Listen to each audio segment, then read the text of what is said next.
น้อยบ้านไหนล่ะอยู่เงื่อนตัวอยู่ใส่ล่ะงั้นข่อยก็อยู่แค่วัดหันเพราะมันเป็นธาตุอยู่แค่วัดหันไว้อันนั้นพ่อแม่เงื่อนข่อยเงื่อนใครเป็นเตี้ยบ่อ๋อเงื่อนพี่น้องโอ้จะมาเป็นตาญาติแท้มึงไปห้องเฮียนดีบ่มื้ออื่นบ่มื้ออื่นข่อยผักมึงวันยังกับพี่น้องหันพะหันเขาเรียกเขาพักเดียวพักคนเดียวจริงก็พักผู้เดียวโอ้ไปยินเล่าจมว่าอันใครสิออกเฮียนเลยเด้อเราว่าเคยเป็นยังคือสิออกเฮียนแล้วเราเป็นมักได้คู่เราว่าสั่งเอาจากซันอันไปมือบ้านนั้นได้คู่ว่าหาบวกหาก็ออก10ก็ออก10ไปมือนี่7 บวก 3ก็ออก10ได้คู่กี่ตัวพี่น้องโอ้เจ้าวันเราเป็นผีบ้าแล้วคู่เขาก็เอาถีบยุงอันนี้เทนน้อยสิพี่น้องหลายข้อสามารถเป็นบ่เจ้าตัวนี้น้อยทุกอย่างไงอย่างไงล่ะใจใหญ่เขาบอกคำจ่าใหญ่คือว่าอันนั้นใหญ่อันใดล่ะนั่นกระจายใจขึ้นเก่าละเข้าใจตรงกันมั้ยว่าห้องเพลงก็ได้เป็นบ่ผู้นี้ล้ำก็ได้ล้ำซิ่งก็ได้เป็นข้อซกก็ได้เป็นตลกก็ได้รักไกลก็เป็นไอ้จะไปเมาเดี๋ยวพอดีโอ้หยอกซื้อโอ้ยยามแรงค่ำลงไปรักไก่เจ้าเราพาไปพ่อจริงๆนะต้องกระโดดไปน้ำกันคุณเจ้าพี่สาวคนนี้เขาบอกไปดินน้ำเจ้ายันเรารักไก่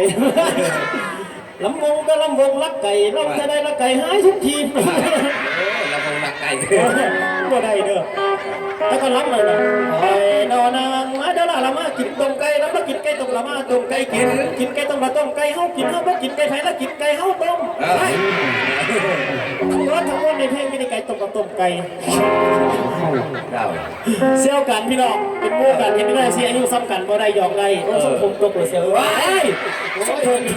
จะได้เสียความรอเว้ยเป็นเซี่ยวกันไปใส่ก็ไปน้ำกันไปน้ำกันกินข้าวก็กินน้ำกันไปเล่นสาวก็ไปน้ำกัน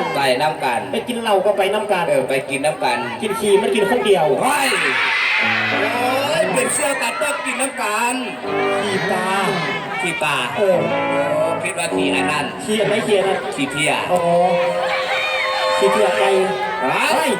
เพียไก่พี่จะได้เพียควายมวนน้องมาบ้านเฮาเนาะเจ้ามวนหลายบ้านเฮาแต่คำลำเพลงยังขอฟังเพลงยังล่ะสาวขอเพลงยังเนาะเพลงอันนั้นเด้เพลงยังกำลังใจข้างหูแม็กซิยูห่างไก่ซิยูใส่ยูทุกแก่ของโลกแม้นไก่แสนไก่คอยขอเป็นกำลังใจอยู่ข้างหูทุกคนกันแล้วกันเจ้าจัดไปตาเข้าขอกำลังใจข้างหูจัดไปเลยแม้ว่าเจ้าซิมี่ครูคอยจะขออยู่ข้างหูเจ้าตลอดไปแม้ว่าเจ้าซิมี่คนหักอายก็ขออยู่ข้างหูในมือที่เจ้าอกหักอายก็ขออยู่ข้างหูถ้าเมื่อใดแฟนเจ้าเลิกลาเข้าไปกับคนอื่นอย่าลืมเด้อเบื่ออายแต่ว่าถ้าเจ้าโทรพร้อมที่จะปลอบใจเป็นกำลังใจอยู่ข้างหูให้เจ้าตามขั้นตอนชื่อว่าจันชื่อบอก